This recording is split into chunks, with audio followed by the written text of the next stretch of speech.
بسم اللہ الرحمن الرحیم الحمد للہ رب العالمین والصلاة والسلام علی سید الانبیاء والمرسلین وبعد۔ پچھلے کلاس میں ہم نے عقل اور شریعت میں کیا تعلق ہے، کیا نسبت ہے، اس کو تھوڑا سا سمجھنے کی کوشش کی، اور کس طرح سے ہم عقل اور شریعت کو ریکونسائل کرنے کی کوشش کرتے ہیں۔ یعنی عقل اور ٹیسٹیمنی میں آپس میں ریلیشن شپ کیا ہے، یعنی عقل اور ریولیشن میں آپس میں ریلیشن شپ کیا ہے، یعنی ریشنلٹی، ریشنل کنکلوژنس اور ٹیسٹیمنی سے حاصل شدہ علم، ان دو میں آپس میں کیا ریلیشن شپ ہے، ان دو میں آپس میں کیا تعلق ہے۔ اگر ان میں کہیں اختلاف نظر آئے، کنٹراڈکشن نظر آئے، یعنی تضاد نظر آئے، تو اس کو ہم کس طرح سے حل کرتے ہیں، اور حقیقت میں کیا ان کے درمیان کوئی تضاد بھی ہے یا نہیں ہے۔ اگر تضاد ہے تو کس جگہ پہ ممکن ہے، اور کن صورتوں میں تضاد ممکن ہے، اور ان تضادات کو کس طرح سے پھر حل کیا جاتا ہے، اس چیز کو ہم نے تھوڑا سا سمجھنے کی کوشش کی۔ اور اسی طرح سے جو مختلف صورتیں بنتی ہیں، کیسز بنتے ہیں، ریلیشن شپس ڈیولپ ہوتی ہیں ریشنلٹی اور ٹیسٹیمنی میں، اس میں ہم نے 4 کیسز کو ایڈریس کیا جو اہمیت کی حامل ہے، اور جو اکثر لیگل یا ایتھیکل یا اسلامک کریڈل انالیسز میں واقع ہوتے ہیں، تو ان کو ہم کس طرح سے حل کرتے ہیں۔ اور دوسری چیز ہم نے یہ بھی سمجھنے کی کوشش کی کہ انسان کی جو عقل ہے اور جو فطرت ہے وہ کس طرح سے خراب ہو جاتی ہے، وہ کب کب صحیح نتیجے سے دور رہتی ہے، وہ کس وقت صحیح نتیجہ اخذ کرنے میں قاصر رہتی ہے، ناکام ہوتی ہے۔ تو کیا کیا وجوہات ہو سکتے ہیں، ان 5 اسباب خمسہ کو بھی ہم نے سمجھنے کی کوشش کی۔ آج ہم مزید کچھ اصولوں کو سمجھنے کی کوشش کریں گے جو پرنسپلز ہیں، جس سے ہم مختلف، یہ جنرل پرنسپلز ہیں جس سے ہم مختلف چیزیں سمجھ سکتے ہیں۔ اور انشاءاللہ مجھے لگتا ہے کہ یہ پینلٹیمیٹ کلاس ہوگا، اور اس کے بعد انشاءاللہ اس کے بعد جو کلاس ہوگی وہ مجھے لگتا ہے کہ ایپسٹمالوجی کی لاسٹ کلاس ہوگی، اور اس کے بعد انشاءاللہ ہم میٹافزکس کے ساتھ ڈیل کریں گے انشاءاللہ، ہوپفلی۔ تو لاسٹ کلاس انشاءاللہ اس ایپسٹمک انالیسس کے حوالے سے آپریشن آف ایپسٹمک ماڈل اس پر ہوگا انشاءاللہ، کہ how the epistemic model of Islam operates, the general epistemic model, جس میں ہم تمام جو ہماری جو ٹوٹل ٹیسٹیمنی ہے وہ کس طرح سے آپریٹ ہوتی ہے، تو اس کو دیکھنے کی کوشش کریں گے۔ وہ بھی زیادہ ڈیپر لیول میں ہم نہیں جائیں گے، اس کو بالکل ایک ایوریج لیول سے ہم دیکھیں گے انشاءاللہ، چونکہ اس پر تو اہل علم نے کتابیں لکھی ہیں، اور ہم ایک کلاس میں ختم کریں یہ تو ظلم ہوگا نا، اس لیے میں عرض کر رہا ہوں کہ ہم ایک کسی لیول میں اس کو سمجھنے کی کوشش کریں گے۔ ٹھیک ہے، امید ہے آپ جڑتے رہیں۔ میں اسکرین شیئر کرتا ہوں۔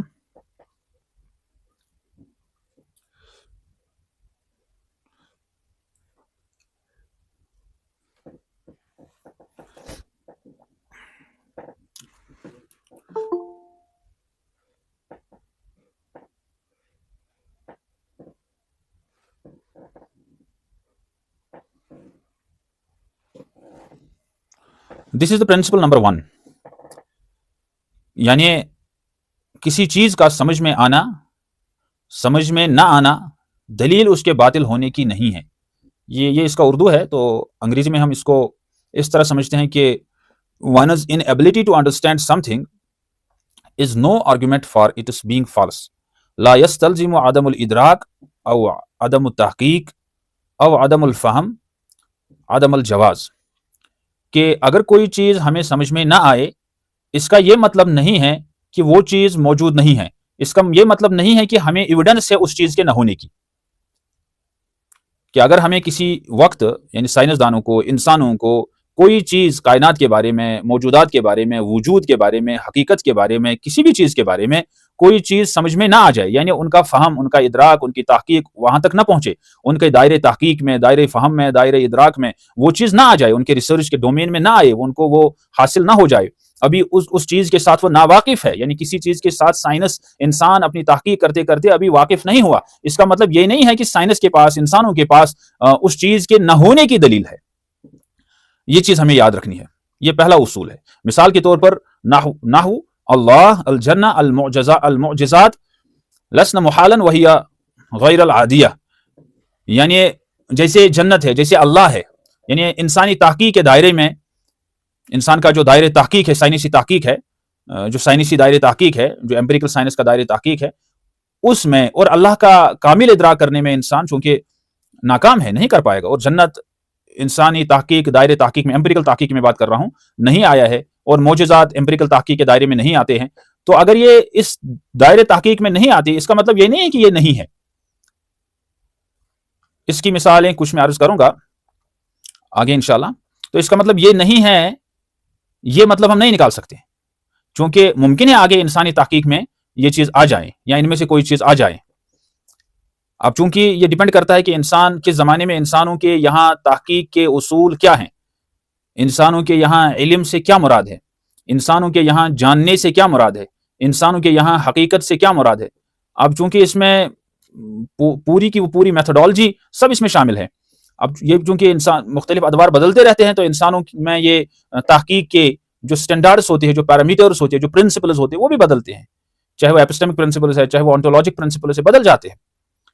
اگرچہ سائنسدان مثال کے طور پر ہم یہاں ہمارے ٹیچر جو ہیں سکول کالج میں جو پڑھاتے ہیں، وہ ان چیزوں پہ بحث نہیں کرتے، ان چیزوں پہ بات نہیں کرتے، وہ جنرل اپنا سلیبس پڑھاتے ہیں. وہ تو میں نے یہاں تک دیکھا ہے کہ اساتذہ تو اکثروں کا حال یہ ہے کہ وہ اپنے سبجیکٹ کے جو فنڈامنٹل میننگ ہوتا ہے، بیسک، اس کو بھی نہیں بتاتے. یہاں تک کہ ہم کہتے ہیں کہ for example some subject is the study of some thing, یہ اسٹڈی جو ورڈ ہے، یہ بچے کو نہیں بتاتے کہ اسٹڈی کا مطلب کیا ہے. اسٹڈی کا مطلب یہ نہیں کہ آپ کتاب لے کر پڑھتے ہیں. تو اتنی سی بیسک بات بھی نہیں بتاتے. وہ بیسک جو سبجیکٹ میٹر ہوتا ہے، چونکہ ایک سبجیکٹ میں دو ہی چیزیں ہوتی ہیں، ایک تو سبجیکٹ میٹر ہوتا ہے اور میتھڈالوجی ہوتی ہے، یہ چیز بھی نہیں بتاتے ہیں الا ماشاء اللہ. اور بچے کو اپنے وہ جو کنٹور اپنے سبجیکٹ کا پتہ نہیں ہوتا ہے. تو یہ مجھے عرض کرنا یہاں پر کہ اگر انسان کے دائرے تحقیق میں کوئی چیز نہ آئے تو اس کا یہ مطلب نہیں ہے کہ وہ چیز موجود نہیں ہے، یا وہ چیز غلط ہے، یا وہ چیز کچھ اور ہے، جب تک انسان کی تحقیق نہ ہو جائے. چونکہ absence of evidence does not mean availability of evidence. کیا آپ انسان تو یعنی اگنورنس آف ایویڈنس، انسان کو ایویڈنس کے بارے میں کوئی علم نہیں ہے، تو اس کا مطلب یہ نہیں کہ آپ کے ہاں ایویڈنس ہے کہ کوئی چیز نہیں ہے. تو اس طرح سے ہم اس کو سمجھ سکتے ہیں. To be false it is necessary that valid proof makes it manifest, یعنی کسی چیز کا انکار کرنے کے لیے ہمارے پاس ویلڈ پروف ہونا چاہیے. ایک تو ہے کہ کسی چیز کا ہونا سمجھ میں نہ آئے، یعنی کوئی چیز ہے، اس طرح سے ہے، یہ صورت ہے، تو وہ انسان کو سمجھ میں آنا چاہیے، تو تبھی انسان فیصلہ کر سکتا ہے.